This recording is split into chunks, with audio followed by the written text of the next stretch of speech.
अस्सलाम वालेकुम रहमतुल्लाहि व बरकातुहू। मुफ्ती सलमान अजहरी साहब पर जो पासा एक्ट लगा है वो कब हटेगा? क्या मुफ्ती सलमान अजहरी साहब रमज़ान शरीफ से पहले जेल से रिहा हो जाएंगे या रमज़ान का महीना मुफ्ती सलमान अजहरी साहब को गुजारना पड़ेगा जेल में? इस तरह से बहुत सारे सवालात उठ रहे हैं। सोशल मीडिया पर बहुत सारे सवालात उठाए जा रहे हैं मुफ्ती सलमान अजहरी साहब के हवाले से। देखिए, सबसे पहले बात कर लेते हैं पासा एक्ट को लेकर।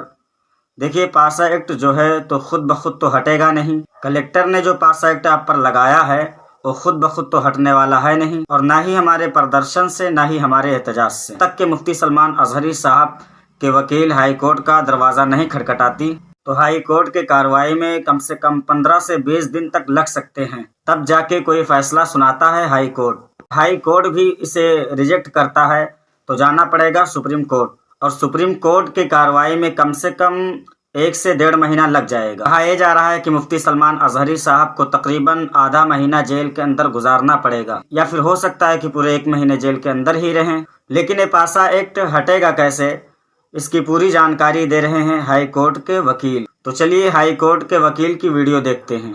मुफ्ती सलमान अजहरी साहब की जो बेल थी बताया था ग्रांट हो जाएगी, ग्रांट हो गई जी, मगर फिर भी वो जेल से बाहर नहीं आ रहे हैं।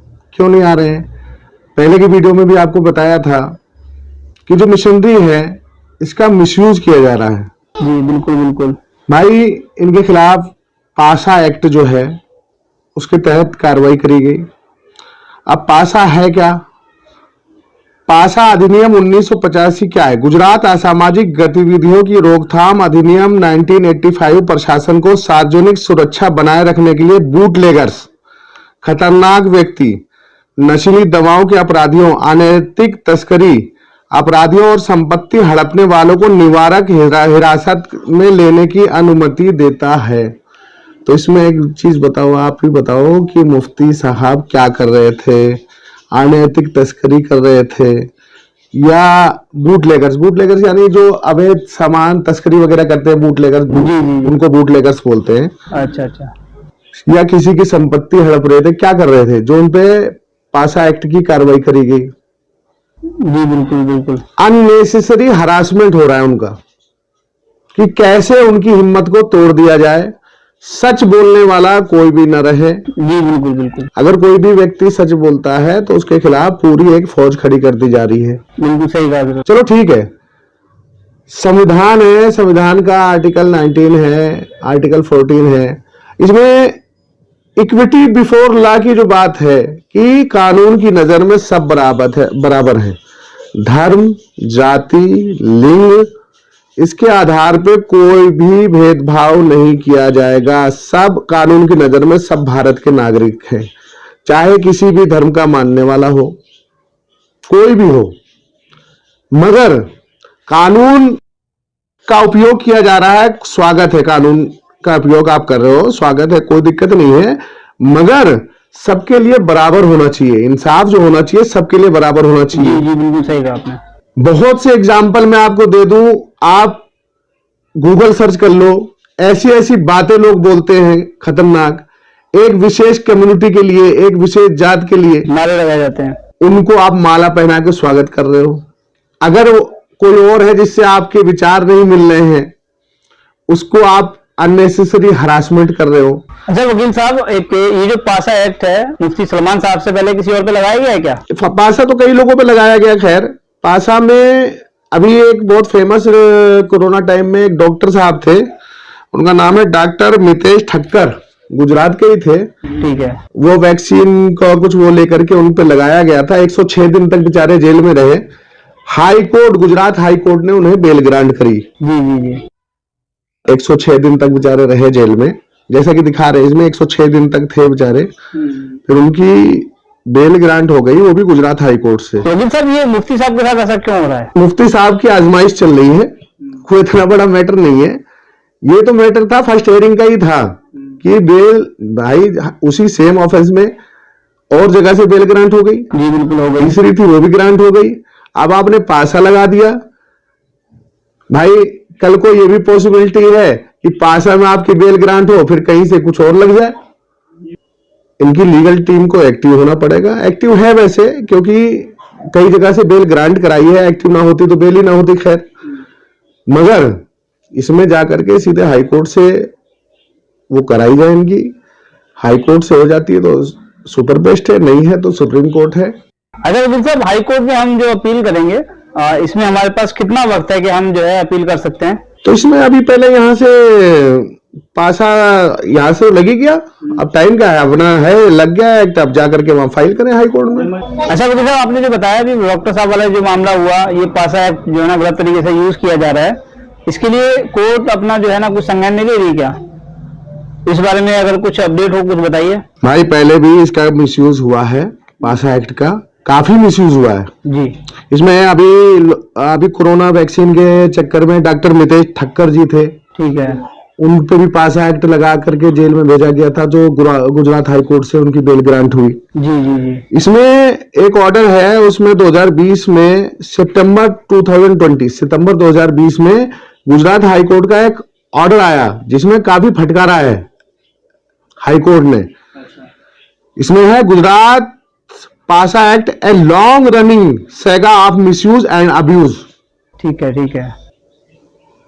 और इसका मैं स्क्रीनशॉट दूंगा, आप लगा देना, पब्लिक देखे कि इसमें पुलिस को और इनको जो उठा करके पासा का मिसयूज कर रहे थे तो उसमें काफी फटकार पड़ी। उसके बाद अमेंडमेंट भी किया गया इसमें, और उसके बाद भी उसका मिसयूज नहीं रुक रहा है। तो वकील साहब, इसमें कितनी पॉसिबिलिटीज हैं, हम अगर हाई कोर्ट जाते हैं कितने % चांसेस हैं कि बेल हमें जो है जल्द से जल्द मिल जाएगी? भाई साहब, जब हाई कोर्ट ने खुद ही एक ऑर्डर सितंबर 2020 में दे रखा है, हाई कोर्ट को पता है कि इसका कैसे मिसयूज होता है। जी जी जी। हाई कोर्ट को पूरा पता है कि कैसे पुलिस या मिशनरी इसका मिसयूज करके किसी पार्टिकुलर व्यक्ति के खिलाफ कैसे वो करना है, क्या करना है। आप जाओगे अपनी बात रखोगे, ये ऑर्डर है, इसको भी दिखाया जाएगा कि देखो जनाब, पहले भी मिसयूज हो रहा था, अब भी क्या हो रहा है। जो वहां का इलाकाई मजिस्ट्रेट है जिसने इनको जो बेल ग्रांट करी है, बिल्कुल, मुफ्ती सलमान साहब को, अगर इतना ही स्ट्रॉन्ग एविडेंस होता उनके अगेंस्ट जी, तो वो जज साहब भी बेल ग्रांट नहीं करते। बिल्कुल नहीं करते, बिल्कुल। बेल ग्रांट होने के बाद भी आप उनको रुकावट डाल रहे हो उनकी रिहाई में, तो आपका इंटेंशन साफ है कि आपका किसी बंदे के साथ में आपकी मिली भगत है और उसके तहत आप ये कार्रवाई कर रहे हो। इसमें क्या है कि जो सामाजिक कार्यकर्ता हैं हमारे, जी, आरटीआई एक्टिविटिस्ट है, जी, जो सूचना का अधिकार होता है, उसके तहत इनसे जानकारी भी मांगी जाए। जी जी जिन जनाब ने ये पासा एक्ट लगाया है जी, कि साहब आपने अभी तक कितने लोगों के ऊपर भड़काऊ भाषण में पासा एक्ट की कार्रवाई करी। जी जी, भाई भड़काऊ भाषण का ही तो मामला है, हाँ बिल्कुल बिल्कुल वही है। कितनों के खिलाफ करी। और इससे ज्यादा भड़काऊ भाषण जो मेंशन कर दिए जाए कि ये फला फला डेट में हुए हैं और ऐसे ऐसे वायरल हुए हैं, इनके खिलाफ क्यों नहीं हुई। बिल्कुल बिल्कुल।